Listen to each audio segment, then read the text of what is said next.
amount of money is right. I was like,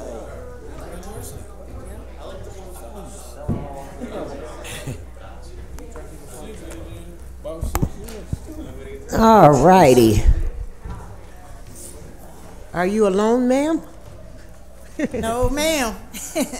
Sharon And has just, friends. and just for the record, on page 66, we need to change the she to he. I did. I took note of that as well. Thank you. Yeah, we saw it. Why y'all getting so gender specific on stuff? Oh, because it is gender specific. Nah, come on. It's a new era. Okay, we're gonna do the office of the mayor, and thank you. And I'm going to start by some brief introductions, and then Deputy Commissioner, you can introduce who you're with and then give us an overview. But to my right, I think it's, I'm sorry, Deputy Mayor, I said Commissioner, oops, Mayor. To the right of me, I have Second District Councilor Chad Ryan. I have what district? First District Councilor Joe Carney. I have Councilor at Large Michael Green. I have 5th District Councilor Mr. Joe Driscoll. I have Councilor at Large Steve Thompson, Majority Leader. I have Councilor at Large Khalid Bey, Pro Tem. I have Councilor at Large Timothy Rudd, and I have 4th District Councilor Latoya Allen. I am the Deputy Mayor, Sharon Owens, and with me is our Director of Administration, Christy Elliott. Okay, any more city staff you would like to recognize? Yes, we would like to recognize our Director of City Initiatives, Greg Lowe, our Director of Intergovernmental Affairs, Bob Andrews, our Director of Operations, Corey Driscoll Dunham, Tori Russo, and she is the brains behind making sure we get all our press releases out and efficiently on time. Thank you. And if you would, Deputy Mayor, would you give us an overview of what you're going to present today? So my colleague and I both will tag team this presentation and present to you the Office of the Mayor and its composition and its focus, and be prepared for any questions you may have. All righty, so we get right to the meat of it. As we're going through our books, do any of my colleagues have any start-off questions? Can you tell us where the additional people come from, or where they're being implanted? Yes, so there are 2 additional people who are included in, well, actually, 1 additional person who's included in this, and I think it's important to say that actually what we've done in this budget, which we've not done in previous budgets, is to combine the Office of Administration with the Mayor's office. So while you see both budgets there, if you look at the Office of Administration, you'll see that that's been zeroed out. It's been included in the Office of the Mayor. So the 2 positions that were there have now been transferred over to the Office of the Mayor. One of the positions was switched out for a new position, Director of Administration, which is Corey Driscoll Dunham, and my position, Director of Operations, Corey Driscoll Dunham, and my position, Director of Administration, as well, is now in the Mayor's. Thank you. I know we're plugging away at these books, but So, I'll start off. It looks like, for the most part, a lot of these positions, you probably sort of moved people around, eliminated a couple positions, but then transferred them up to some different things. Like I see you've eliminated 2 of the confidential aides, but you have added 1 in another category and added an information aide. Looks like you eliminated 1 of the executive assistants to the mayor and placed it with another. The Director of Communication, that I assume has probably been eliminated and brought in the actual position that with the previous administration they didn't hire someone and brought someone in at a part-time basis. I assume we filled that position and eliminated the need for an hourly individual. That's correct. Okay. President, may I ask a question? yes. What are your temporary services? Like, I see the executive secretary and director. How temporary are they? So that's Maria Morrow, who works in the mayor's office and supports, I believe she's 20 to 30 hours a week. Okay. Maria works through the morning into the early afternoon, and then she leaves. So it's more so part-time, because temporary would mean like she wouldn't be here the whole year. You're not saying she won't be here the whole year, it's just part-time She's hours. here the whole year. Okay. Yeah. Do you have any vacancies? We don't have any vacancies presently. There's no unfunded or any of that, or funded or any of that? Nope. So you're saving some money by joining the two? We're actually at about the same. We're slightly higher than we were last year, but very similarly staffed. Councilor Bay? We talked about this briefly yesterday, but I'm asking a question maybe for benefit of everyone and for maybe some additional understanding. How far are we away from centralizing application hiring process, centralizing grant writing, centralizing maybe even purchasing approvals, if that makes sense? So that is an initiative that we will be taking on in this fiscal year, starting July 1. I can't say exactly how long it will take, but I can tell you that the goal is to get the majority of the processes changed immediately, and then move from there in terms of whether or not we need to move people or staff. But as an initial and immediate step, we will be changing the process for things like hiring, for things like purchase, starting July 1. No, I was going to say this administration absolutely sees efficiencies that we are suffering by not centralizing that function, and I think it also serves a disservice to residents who are interested in potentially working for the city of Syracuse to have a single point of entry. Is there any, and my last question, any assumption or projected cost savings? Has there been a comparison, or are we too far away from that? So we are too far away from that. Go ahead, Christine. No, I was just going to say that nothing is included in the budget, but we do anticipate that there will be cost savings associated with it. It's just very hard to quantify right now what those will be. And I will add, Council, that through this process, it really opened our eyes to exactly where those, not duplications, but inefficiencies in process are, and to streamline those. This process helped that immensely. To piggyback off Khalid, the grant writing through other departments, has that been straightened out? Like police, or is that a contractual thing? So in the budget this year, in the executive budget overall, and you'll see this in research, we do have professional service money put aside to support grant writing. We are going to spend this year trying to examine the best way to start to centralize that. Again, change like this takes a little bit of time to do, but we'll be starting July 1 and working through that process this year. And we will have outside support to help us understand what is the best way for us to make those changes this year. And while in grant writing, the experts in the area may be in the individual departments, there has to be a process by which it is pulled together under one umbrella. Janet, in the great work she does in the research department, manages quite a few of the grants, but the expertise, for example, for housing grants would be with NBD, or for Homeland Security would be with the police, but there has to be a better streamlined process of bringing it all to one place.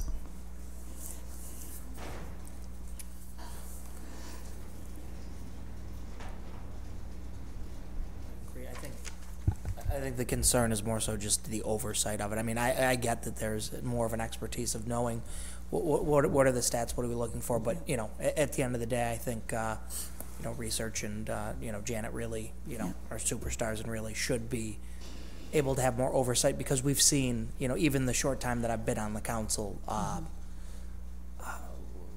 when there's not oversight, we tend to lose out on grants, and as a city with lacking funds, we really need to be able to seize every opportunity that we do to, receive grants. So. I no longer want to see that an amazing national opportunity came to our region and Buffalo and Rochester got it and we didn't.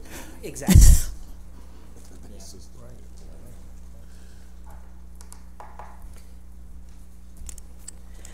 Let me ask you a question. I'm looking at, I guess I'm going to go to the CATV franchise fee. What page? On page 5. Because I'm noticing that there's a change of like $50,000. Was that a renegotiation? Defer to Mary on this. That's for the franchise fee. For a time? And, the cable revenues have been going down because of DirecTV, Netflix, other opportunities that citizens have that they really want. So, revenue is based on 5% share, and it's been going down. So we all give Spectrum their money back, we won't get any more franchise fees, right? If we all get rid of Spectrum. I'm so sick of them.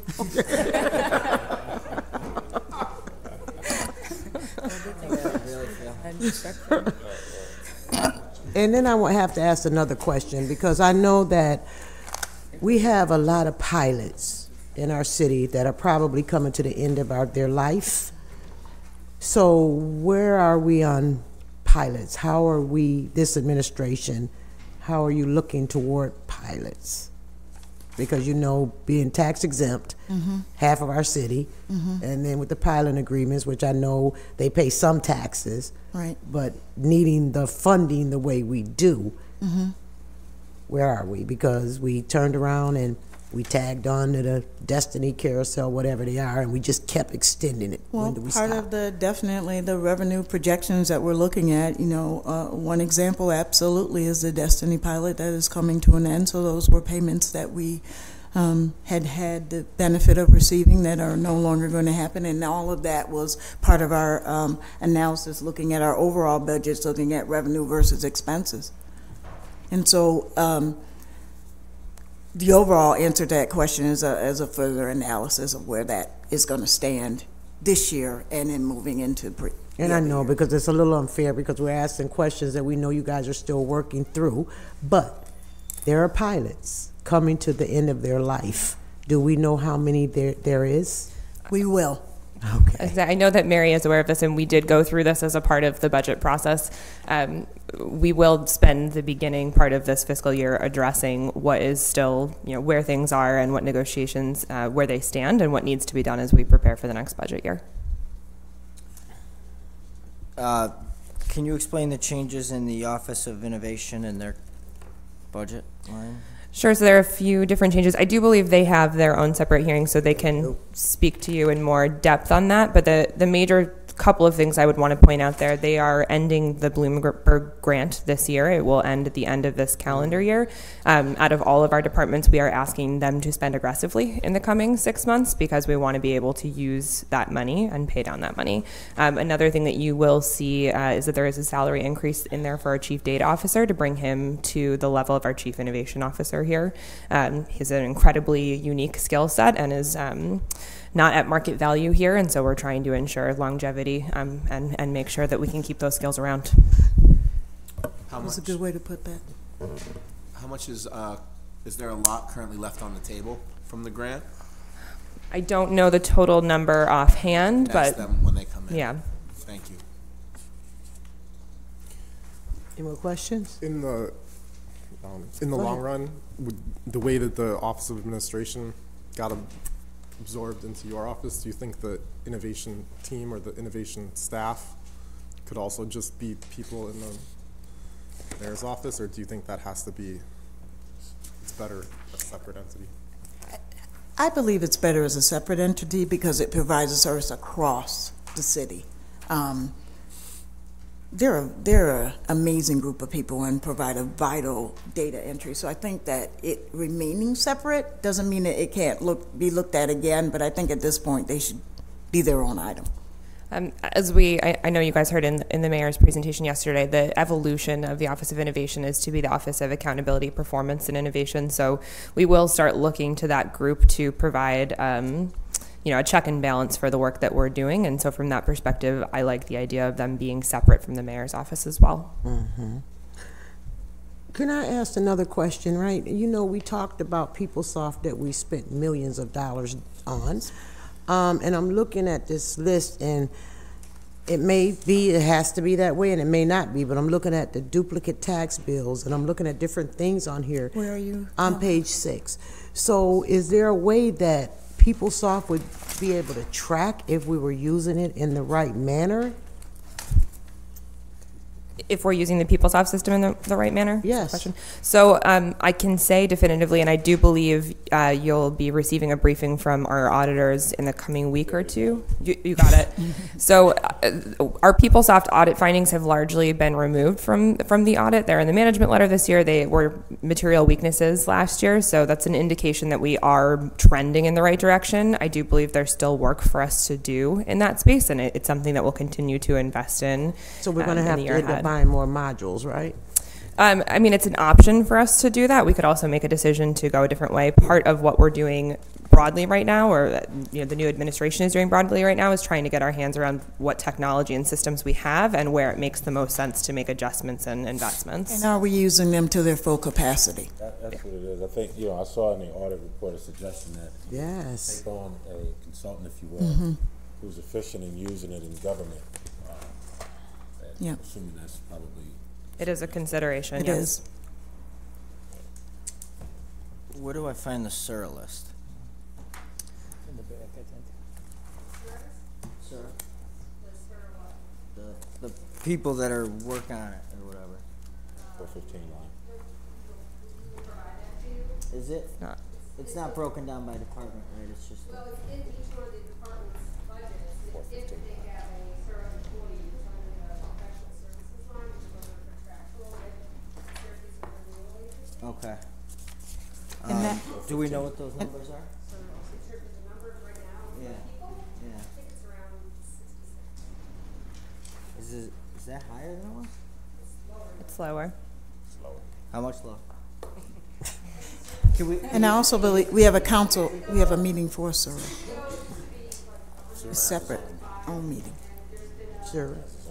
Yeah, sure has their own meeting. Move them and cut them, yeah. Yeah, they have their own meeting. They have their own meeting. And I want to ask this question because DPW is, been my baby for a minute. And I'm looking money that we actually, when they cut, that pave cut, that we take so much money and we weigh out and see if they put it back the right way. That's the Verizon and National Grid. Mary, might you be able to come to the mic because we have this new. You should switch and be in this seat here. Verizon and Grid. That's mostly the Verizon and National Grid, when they come with their paving cuts and their plans in the wintertime for the next year. They have to put down money for these paving cuts, and a good portion of them are non-refundable. So this is all the money we have from them on the book. It's mostly those two vendors, yep. Okay. Are they is there a set fee for how those work, or do we control what the paving? There is a set fee, and don't quote me on it, but it's per linear foot. Yes. By the state or PSC? No, I think it's regulated by the city. It was us. Yeah, no, I have a relative question, actually. Are you guys familiar with the proposal in the governor's budget regarding, Verizon's and the like, first right refusal to the city's right-of-way? Not in detail. I've heard it, but I don't know the details behind it. Yeah. Okay. Say that one more time. Yeah, there's a proposal in the budget that would give, like, the Verizons and the Spectrums and those guys, first right refusal, I believe, to our public right-of-way, where they wouldn't have to seek our approval to access them. I'm not familiar with that. Is it moving? It's in his budget. You might want to check that out. Yeah. Yeah. Okay. I was warned by some state delegates that it was in the budget. So, Okay. Thank you. Okay. to consider. So Mary, what's on page 13 where it says fees and paving cuts? Is that somebody different? And Yes, it's only for 25. It's probably private contractors, paving cuts in the curb to make a new driveway or something like that. Yeah, so we separate Verizon and Grid from the other Because those contractors will get a refundable one back as long as they put it back the way the engineers over at DPW say they've got to put it back. But they don't. You still sink. They have to have an inspection from DPW, and a request has to be written from that inspector to get that money refunded. Okay. Thank you. We should shrink the area. You still sink in a hole. Any questions for Mayor's office? LaToya? Councilor Allen. Yes, on that same page, on 13, It was just a few items that seemed to have a huge increase. So the water turn on and turn off, the difference here was 40,000. And then the meter repairs. So can you just explain like why the increase? You wanna sit Yeah, with so the water department will be having their own Yeah, they hearing, so will. they can explain it, but there's, I believe, gonna be some fee increases in those areas. Okay. The water department has specifically, I think, found 4 or 5 areas where the cost of doing the service is, highly outweighs what we are charging for it presently, and so they're trying to get that in line. And this is one of those areas, but again, the water commissioner can speak in more detail to that. Okay. And then the other one was the meter repairs. That's the same thing, the water? Okay. Yeah. Anything else? Oh, man. Oh, they made it easy for you guys. Right. Counselor Thompson? Thank you. Oh, okay, well, toodaloo. Thank you. Thank you. Thank you very